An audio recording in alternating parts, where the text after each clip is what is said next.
Cycle হারিয়ে ফেলেছি, বসের কাছে আমি কি জবাব দেবো? হ্যাঁ জুয়েল ভাই কি অবস্থা আপনার? ভাই ভাই এইখানে যে সাইকেল ছিল দেখেছেন নাকি? না ভাই আমি দেখিনি। মামা সাইকেল ছিল এখানে একটা। আল্লাহ, কত বড় একটা ক্ষতি হয়ে গেল। কি করবো আমি এখন?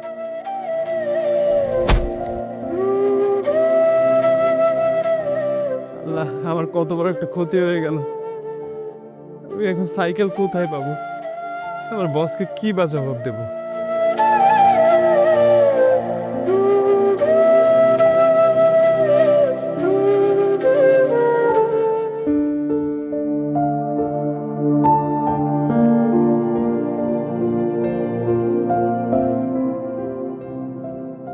স্যার, ও দীপ্ত,